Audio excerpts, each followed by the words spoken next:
एक बार की बात है। एक जंगल में पक्षियों के राजा गरुड़ थे।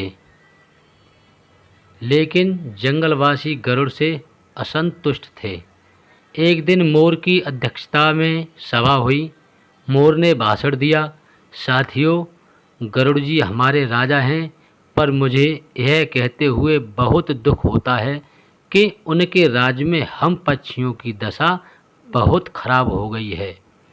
गरुड़ जी तो यहाँ से दूर विष्णु लोक में विष्णु जी की सेवा में लगे रहते हैं।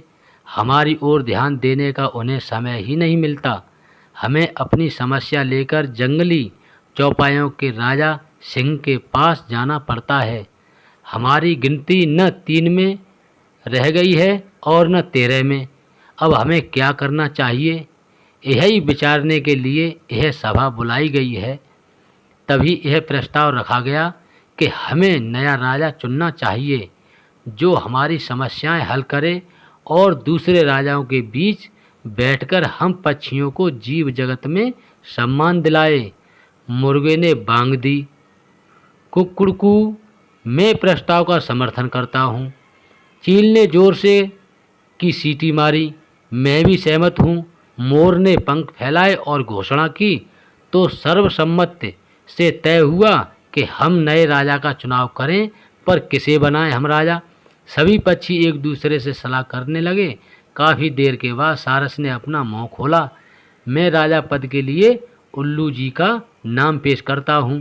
वे बुद्धिमान हैं, उनकी आंखें तेजस्वी हैं, स्वभाव अति गंभीर है, ठीक जैसे राजा को शोभा देता है। हॉर्नबिल ने सहमत में सिर हिलाते हुए कहा, सारस जी का सुझाव बहुत दूरदर्शितापूर्ण है। यह तो सब जानते हैं कि उल्लू जी लक्ष्मी देवी की सवारी हैं। उल्लू हमारे राजा बन गए तो हमारी दरिद्रता दूर हो जाएगी। लक्ष्मी जी का नाम सुनते ही सब पर जादू सा प्रभाव हुआ। सभी पक्षी उल्लू को राजा बनाने पर राजी हो गए। मोर बोला, ठीक है, मैं उल्लू जी से प्रार्थना करता हूँ कि वे कुछ शब्द बोले।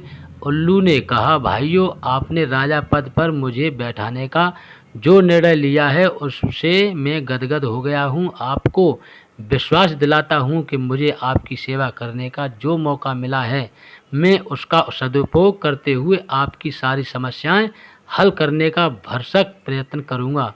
धन्यवाद। पक्षियों ने एक सुर में उल्लू महाराज की जय का नारा लगाया।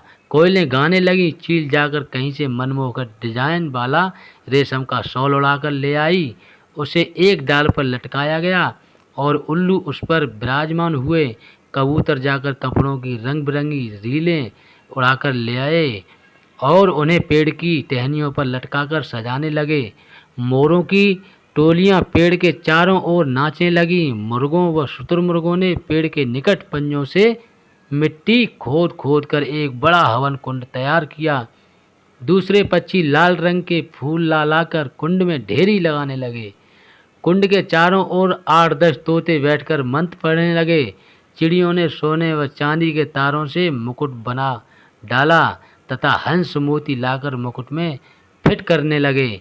2 मुख्य तोते पुजारियों ने उल्लू से प्रार्थना की, हे पक्षी श्रेष्ठ, चलिए लक्ष्मी मंदिर चलकर लक्ष्मी जी का पूजन करें। राजा उल्लू तोते पंडितों के साथ लक्ष्मी मंदिर की ओर उड़ चले। उनके जाने के कुछ क्षण पश्चात ही वहां कौवा आया। चारों ओर जश्न का माहौल देखकर वह चौंका। उसने पूछा, भाई, यहाँ किस उत्सव की तैयारी हो रही है? पक्षियों ने उसे उल्लू के राजा बनने की बात बताई। कौवा चीखा, मुझे सभा में क्यों नहीं बुलाया गया? क्या मैं पक्षी नहीं? मोर ने उत्तर दिया, यह जंगली पक्षियों की सभा है। तुम तो अब अधिकतर कस्बों व शहरों में रहने लगे हो, तुम्हारा हमसे क्या वास्ता? कौवा उल्लू के राजा बनने की बात सुनकर जल भुन गया। वह सिर पटकने लगा और कां कां करने लगा। अरे, तुम्हारा दिमाग खराब हो गया है? जो उल्लू को राजा बनाने लगे वह चूहे खाकर जीता है, और यह मत भूलो कि उल्लू केवल रात को बाहर निकलता है। अपनी समस्याएं और फरियाद लेकर किसके पास जाओगे? दिन को तो वह मिलेगा नहीं। कोई की बातों का पक्षियों पर असर होने लगा। वे आपस में कानाफूसी करने लगे कि शायद उल्लू को राजा बनाने का निर्णय कर उन्होंने गलती की है। सारे पक्षी वहाँ से खिसकने लगे। जब उल्लू लक्ष्मी पूजन कर तोते के साथ लौटा तो सारा राज्याभिषेक स्थल सूना पड़ा था। उल्लू ने पूछा, सब कहाँ गए? उल्लू की सेविका खंडरिच पेड़ पर से बोली, कौवा आकर सबको उल्टी पलटी पढ़ा गया, सब चले गए, अब कोई राज्याभिषेक नहीं होगा। उल्लू चोंच पीस कर रह गया। राजा बनने का सपना चूर चूर हो गया। तब से उल्लू कौओं का बैरी बन गया और देखते ही उस पर झपटता है। सीख: कुछ लोगों को दूसरों के रंग में भंग डालने की आदत होती है और वे उम्र भर की दुश्मनी मोल ले बैठते हैं। दोस्तों, आपको कहानी कैसी लगी कमेंट के माध्यम से अवश्य बताएं। लाइक शेयर करें और चैनल को सब्सक्राइब करना ना भूलें। धन्यवाद।